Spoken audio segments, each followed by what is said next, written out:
Olá! Com a crise provocada pelo novo coronavírus, muitas empresas precisaram demitir os seus colaboradores, mas aos poucos, muitas estão retomando os processos de contratação. Para nos falar da recolocação profissional e dar dicas para a entrevista, o Alesp Conecta de hoje recebe o consultor de recursos humanos e gestão de carreira, Tiago Breulesi. Tiago, seja muito bem-vindo à Rede Alesp. Obrigado, Melissa, pelo convite. Tiago, muita gente está em busca de uma oportunidade de trabalho nesse momento. Como ficam os profissionais de nível executivo que possuem um perfil salarial e uma experiência maior e, claro, que uma exigência maior? Legal. Melissa, eu acredito que nós estamos vivendo um momento de muitas angústias. É um momento diferente para nós todos, né? E perder o emprego, por exemplo, é um choque para todos nós, seja executivos, seja profissionais de médio porte no mercado. E por muitas vezes sentimentos de raiva, revolta, frustração, enfim, autocrítica aparecem nesse momento. O que eu percebo trabalhando com esses executivos e profissionais de alta gestão, e que na minha percepção sim é um diferencial, é de como que esses executivos lidam com as suas emoções. Se este profissional tem a sensibilidade de pedir ajuda aos familiares, quem sabe buscar um auxílio com terapia, ou então se ele cria situações para ocupar o seu tempo, isso talvez ajude, e muito, na verdade, a passar esse chamado luto pós-demissão. Na minha percepção, vai mudar ainda mais o cenário, principalmente pós-crise, onde as condições salariais diminuem, e esse é o perfil do mercado, né? Uma média de 20%, 30% diminuem os salários. E aí acho que o executivo que teve a intenção anterior de fazer uma reserva financeira, de ter uma segurança financeira, eu acredito que esse profissional, esse executivo, ele vai ter um cuidado e uma tranquilidade maior em buscar novas oportunidades. E aí, quem sabe, desenvolver novos planos da sua carreira. É legal você ter falado dessa questão da reserva financeira. Até há poucos dias eu entrevistei um consultor de finanças que falou sobre isso, que eu acho que ele acha que esse momento de pandemia essa deve ser um hábito que pode ficar na vida das pessoas, uma vez que muita gente viu que ficar sem a reserva foi um risco gigantesco, até assim, para o básico, para a comida na mesa, né? Então, quer dizer, desde a pessoa que ganha um salário mínimo até o alto executivo que ganha muito mais do que isso, a gente tem que ter esse pensamento aí de uma reserva. Claro que cada um com as suas limitações, né? Óbvio. Mas com certeza, sim. Tiago, algumas empresas... Pode falar. Não, eu concordo com você, Melissa. Eu trabalhando com esses altos executivos, independente da condição financeira dele, muitos, eu digo muitos mesmo, não têm uma segurança financeira, que é uma questão muito cultural nossa brasileira, né? Geralmente nós trabalhamos sempre pelo mês e não pelo ano seguinte. Então eu vejo isso que pode sim ter uma condição cultural, uma condição educacional, enfim. A gente precisa analisar certo o motivo que a gente tem essa dificuldade do poupar. Mas o profissional, sim, que tem uma reserva financeira, com certeza cria planos de sua carreira mais tranquilo. Uhum. Tiago, a gente viu em outros países que muitas empresas optaram por demitir os seus funcionários e recontratar depois. Eu também fiz uma entrevista com uma pessoa que está no Canadá e ela falou que lá aconteceu muito isso, de ter esse período de demissão e a garantia da própria empresa de recontratação. Nisso, o governo veio com um auxílio emergencial, cada um com a sua regra do seu país, e isso deu uma segurada na economia. Queria saber como é que está acontecendo esse processo nas empresas brasileiras principalmente falando ainda desse pessoal que tem um salário um pouco maior, mais elevado. Sim. Muitos países, muitas empresas, na verdade, no exterior, fizeram esse processo com menos financiário, ajudou, na verdade, profissionais de algumas áreas que foram diretamente afetados, né? Por exemplo, como a área da hospitalidade. Um dos planos que eu achei bem interessante foi a Inglaterra, que eles auxiliaram por 80, se eu não me engano, 80% do salário desses profissionais durante 3 meses. Então, eu achei isso muito interessante. Uhum. Aqui no Brasil, apesar do empenho de muitas empresas, por exemplo, o chamado movimento Não Demita, que realmente tentaram segurar alguns profissionais durante esses 3, 4 meses de pandemia. Infelizmente, nesse momento, né, do terceiro, quarto mês, algumas empresas que aderiram a esse movimento, infelizmente, começaram a demitir esses profissionais, seja executivos ou profissionais de médio porte, né, como analistas, especialistas. Então, neste momento, nós estamos passando por situações diversas, como a própria Gol, se não me engano, que conseguiu conversar ali, fazer um acordo com os sindicatos e conseguiu reduzir salários e entre outras modificações, né? Já a TAM não conseguiu, e aí virão aí demissões em massa, seja de pilotos, copilotos, enfim. O que eu percebo aqui no Brasil é que tem uma questão, além de política, sindicatos, tem a relação também dos empresários, tem condições também fiscais, enfim, eu acho que, infelizmente, tem muita coisa que pode prejudicar e que está prejudicando, nesse momento, a não demissão desses executivos.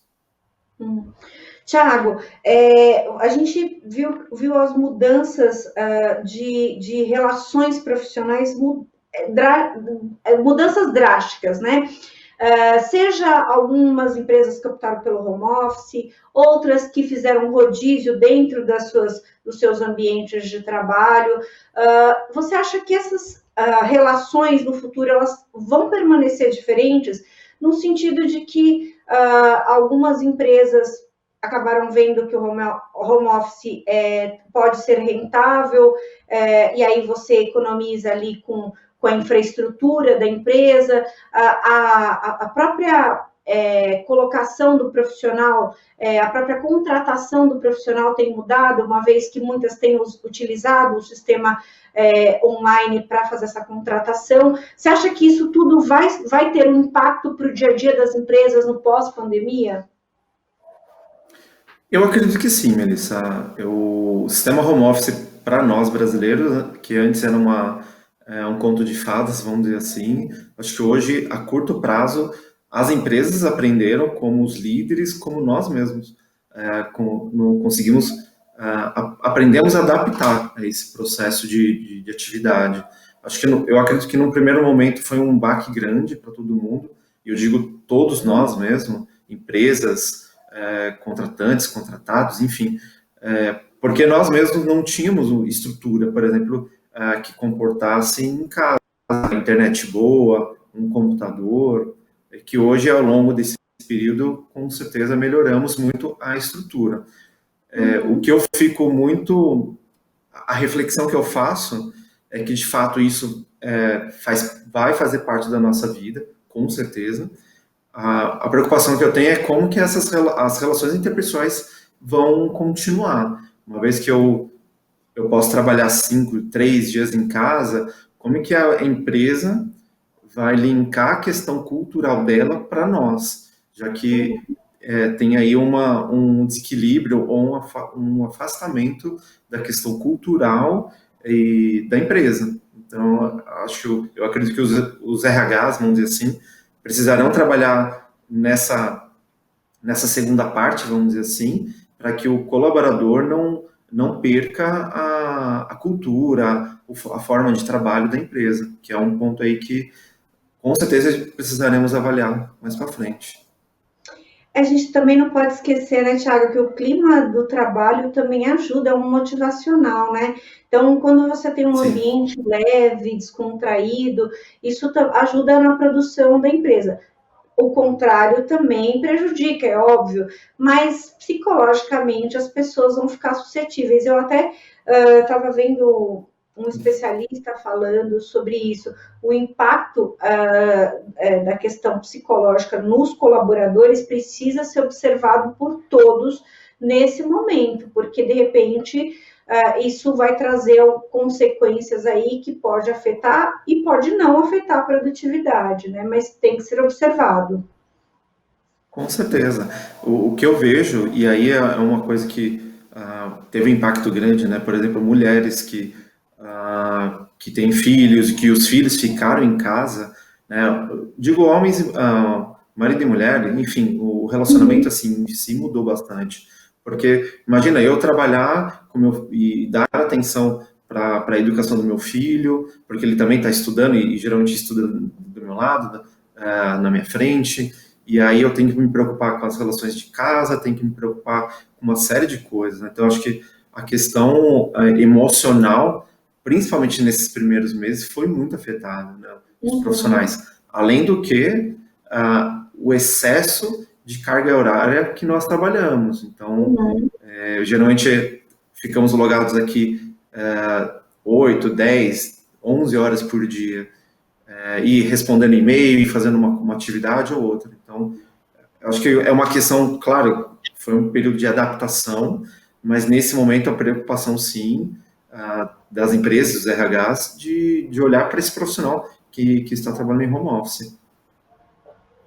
Tiago, a gente nesse momento a gente está buscando caminhos. Os empregadores estão buscando caminhos e claro que os empregados também e muitos, inclusive aqueles que perderam o trabalho, também estão buscando o caminho. Você acha que a proatividade vai ser um diferencial, o maior fiel da balança aí nesse meio do caminho, principalmente nesse sentido de mostrar aí para o seu empregador soluções para ajudar a levar a empresa adiante? Eu acredito que o brasileiro, por si só, ele já tem uma perspectiva proativa de fazer acontecer. Então, se nós olharmos alguns números nesse período, quantas pessoas foi para o informal, tornaram-se MEI, aumentou muito nesse período, né? Então, eu acho que por si só o brasileiro já tem um senso criativo de buscar soluções para manter o equilíbrio financeiro da casa. Isso eu acho excelente. Eu percebo que sim, a proatividade ela pode ser um diferencial valioso, e mais que isso, é como que eu vou demonstrar isso para os meus líderes, e se meus líderes também estão abertos a entender e a escutar esse diferencial, vamos dizer assim. Então, o gestor, vamos dizer assim, precisa criar alternativas, mesmo que digitais, para poder fomentar informações e conteúdos diferentes, né? Para que, sim, ele possa também nos ajudar a manter o equilíbrio da empresa. Tiago, ativar a rede de networks, né, os contatos profissionais, é uma boa nesse momento para sair desse sufoco que algumas pessoas acabaram entrando em função de ter perdido o trabalho. Sim, ajuda muito o network, né? Eu vejo o network como uma das principais ferramentas da recolocação, né? Então, se eu crio o cenário que é o meu currículo, né, para o mercado, ativar o networking é extremamente importante. Até a dica que eu dou com relação a networking, eu sempre gosto de separar o público informal, o público familiar, amigos, colegas, que esse público sempre vai enxergar o mercado para você. Eu digo Uhum. que nós fazemos essas pessoas trabalhar para nós, porque são pares de olhos a mais no mercado. E sempre quando visualiza alguma oportunidade, eles nos trazem, eles podem nos indicar. Em contrapartida, tem um segundo perfil de networking que eu gosto de mapear, que é um público mais formal, ex-gestores, profissionais que você já trabalhou, mas por algum motivo perdeu-se o link, o vínculo.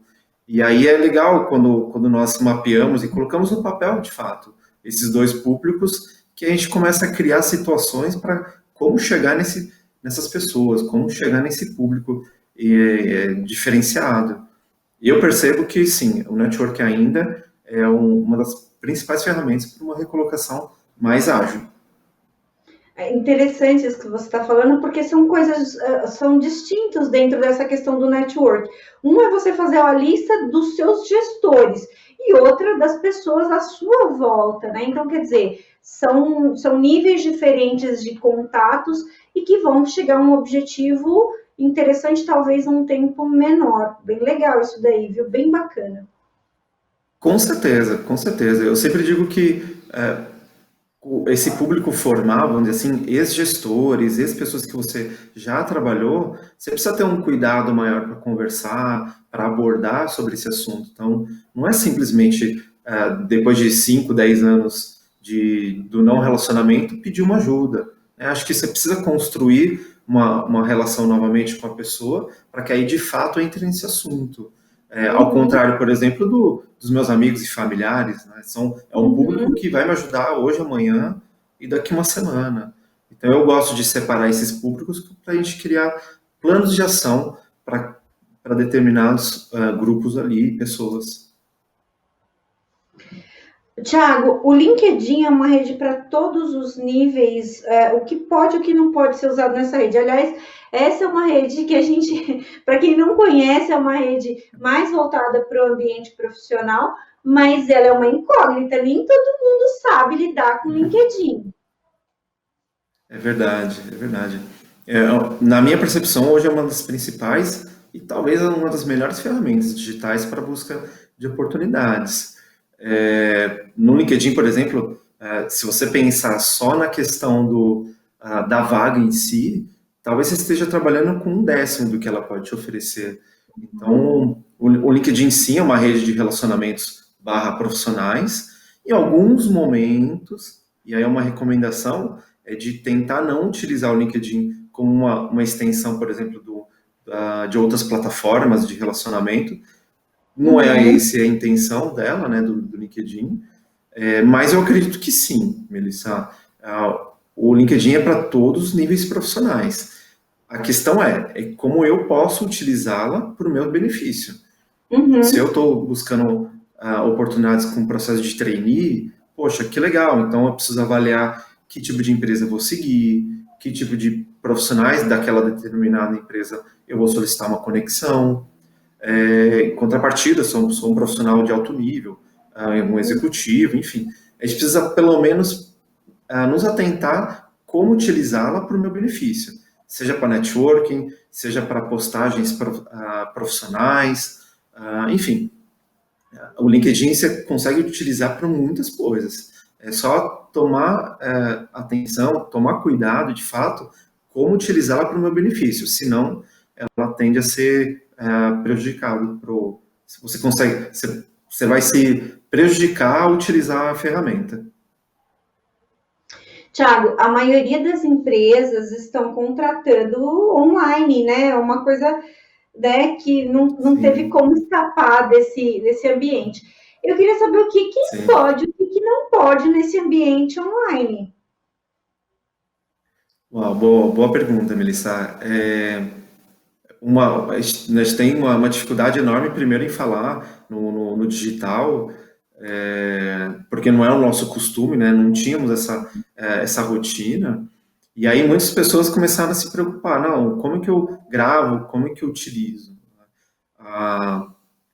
As dicas que eu dou para poder, por exemplo, realizar uma entrevista via Skype ou qualquer outra plataforma digital, que existem inúmeras hoje, se atentar primeiro no ambiente que você está. Ele tem que ser o mais silencioso possível para que você se atente às perguntas do selecionador ou selecionadora, como também a pessoa prestar atenção em você. Além disso, imagens muito desfocadas, então muitas fotos, muitas cores fortes em torno do vídeo acaba prejudicando, porque aí a atenção do selecionador sempre acaba olhando para outras coisas que não necessariamente precisa ter ali naquele momento, como também uma conexão, no mínimo, boa para você poder utilizar o vídeo naquele momento. Uhum. Então, eu vejo que a intenção da entrevista em vídeo, precisamos nos atentar com fatores externos, como também a própria qualidade da internet, que hoje sim pode influenciar. Não numa questão negativa, né, se você é contratado ou não, mas se naquele momento do selecionador ele está presente para você, com baixas conexões, acaba atrapalhando um pouco até o ritmo e a empatia do processo seletivo. Uhum. Você falou do cenário, né? Que a gente precisa pensar nisso do cenário. E a vestimenta também é um fator importante, porque sempre foi uma discussão que as pessoas têm. Olha, tome cuidado com a roupa que você vai, toma cuidado para não ir muito maquiada, muito perfumada e tal, tal, tal. E aí eu queria saber se isso também conta na relação ali via internet. Melissa, eu sou do time do Recursos Humanos, que eu confesso que eu não avalio questões de vestimenta, né? Eu acho que é uma coisa que não precisamos nesse momento. Mas, infelizmente, sim, é um fator que muitos selecionadores brasileiros se preocupam. De qualquer forma, a dica que eu dou, independente da nossa linha de estratégica de RH, vá o mais básico possível. E quando eu digo básico, neutro. Então, tem ali duas, três peças que você utiliza para entrevistas, seja uma ou duas camisas, como uma calça social, por exemplo, né, falando em homem, um sapato simples. Acho que quanto mais você ir neutro com a vestimenta, melhor. Como também as mulheres, né? E a sua pergunta relacionada à maquiagem, tente o mais simples possível. E quando eu digo simples, não talvez sem maquiagem, não sei, mas tente não carregar tanto também, né? Porque a proposta do processo seletivo é a sua experiência, não é a sua maquiagem, não é o seu perfume, não é a sua roupa, não é a roupa de marca, não. Então, por isso que eu menciono, assim, eu utilizo muito essa palavra neutro. Justamente isso. Então, vá no processo seletivo sem muitos adereços, roupas muito fortes. Então, tente o mais simples possível, o mais básico possível. Acho que essa é a palavra certa. Então a gente acertou hoje, porque estamos neutros. Então a gente super acertou hoje. Sim, sim, com certeza. No caso dos jovens, várias ONGs e outras instituições dão orientação gratuita, né, de comportamento nas entrevistas no ambiente profissional. As empresas preferem esse meio para contratar? É uma boa porta de acesso para esse jovem que, afinal de contas, não tem experiência, né? Sim, sim. Eu digo que não é uma boa, é uma excelente, Melissa, Uhum. uma excelente porta para iniciar a carreira em qualquer outra empresa que tenha essa relação com ONGs ou com instituições que aderem a esse perfil, vamos dizer assim, né? Isso por quê? Porque muitas dessas empresas fazem parcerias também com outras empresas. E aí a conexão entre o jovem que inicia a atividade para ingressar na empresa é muito mais ágil nesse momento. Além disso, muitas dessas empresas, ONGs ou instituições, oferecem cursos de desenvolvimento e capacitação, como português, matemática, orientação de entrevista. Então, esse jovem, ele já vai para a empresa melhor preparado, com uma outra percepção de carreira. Então, concordo com você, é uma excelente oportunidade para início de carreira dos jovens. Eu indico. Tiago, a entrevista online requer pontualidade? Sim, requer pontualidade, Melissa. Eu percebo, e aí, independente do presencial ou do digital, uma vez que o selecionador ele está ali disponível para você. E aí vamos pensar assim, né, Melissa? Poxa, eu, como selecionador, encaminhei 2 dias atrás, um dia atrás, um e-mail com as informações e o horário da entrevista.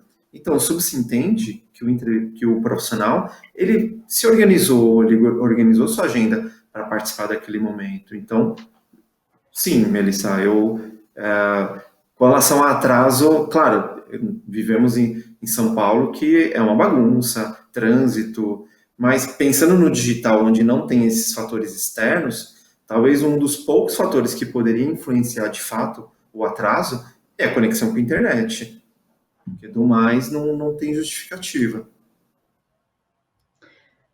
Tiago, a gente sabe que tem algumas regiões que a internet é muito ruim. Se a gente for pensar, por exemplo, na região metropolitana de São Paulo, uma periferia, a internet é diferente de uma região mais próxima do centro.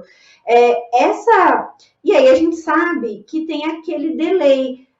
Isso pode ser um fator muito ruim para a entrevista, no sentido de que, de repente, esse delay pode fazer com que o candidato acabe atropelando o entrevistador? Melissa, eu acho que muitos, nós estamos vivenciando isso, né? Então, poxa, eu faço uma reunião de manhã que a próxima já dá esse delay. Então, acho que, sim, acontece com muita frequência. A dica que eu dou pro profissional que vai realizar uma entrevista é que, assim, se tiver acontecendo isso, comunique o selecionador, comunique o profissional de recursos humanos, porque ele já tem tendo a noção, ele consegue pelo menos dar uma pausa um pouco maior, ou até mesmo você dar uma pausa um pouco maior para que a pessoa entenda o que você está dizendo e responda ou questione ou qualquer outra pergunta que a pessoa faça. Não acredito que atrapalhe, Melissa, contanto que verbalize, fale, está tendo um delay aqui, então será que a gente pode esperar um pouquinho? Será que nós podemos fazer de outra forma? Enfim, tem que falar. Falando, eu acho que as duas partes vão estar cientes do que está acontecendo e aí eles se adaptam no que está acontecendo. Olha, eu vou falar que a gente aqui na Rede Alesp está super experiente nessa arte, porque a gente grava vários programas, a gente tem gravado mais de 200 horas de programação inédita por mês. Então, eu e os demais repórteres, então a gente já sabe os horários que são bons de internet. E como é que já estamos experientes, né? Com certeza, a gente já sabe como é que tudo funciona. Se alguém quiser dicas, a gente pode dar sem problema, sem cobrar, fica tranquilo. Thiago, é verdade. Você acha que esses processos online, eles vão ficar no pós-pandemia? Você, como um profissional de RH, você vê que isso pode se tornar uma rotina dentro das empresas de recrutamento, seleção? Isso já era uma rotina dos processos das empresas em realizar processo seletivo dessa forma, só que numa escala mínima, muito, muito baixa. Esse período ensinou as empresas, como os próprios recrutadores e talvez os profissionais que estão em busca de oportunidades, a se adaptar nessa rotina. Eu acredito que isso vai continuar, vai tomar corpo muito maior do que já está tendo. Muitas empresas importantes apareceram nesse momento ou deram uma importância maior nas atividades e tanto é que tem muitas empresas que você, ao se cadastrar, por exemplo, você já grava um vídeo currículo, depois já tem etapas digitais, então, e outras empresas se adaptando a esse processo. Então, eu acredito que sim, que isso vai tomar um corpo muito maior para os processos seletivos que virão. Tiago, eu queria muito agradecer a sua participação e as suas dicas, né, super valiosas aí para quem está na dificuldade, buscando uma recolocação profissional e para quem vai também iniciar essa jornada, né? Quem tem um monte de jovens aí procurando a primeira oportunidade, muitas das suas dicas também servem para os jovens. Muito obrigada. Eu que agradeço pelo convite, Melissa. Obrigado. Esse foi mais um Alesp Conecta. A gente falou um pouco de recolocação profissional e dicas de comportamento para as entrevistas. A gente falou com o Thiago Briolese. Muito obrigada pela sua companhia. Você fica agora com a programação da Rede Alesp. Você pode rever esse programa e outros programas da Rede Alesp nas nossas redes sociais. Muito obrigada e até mais.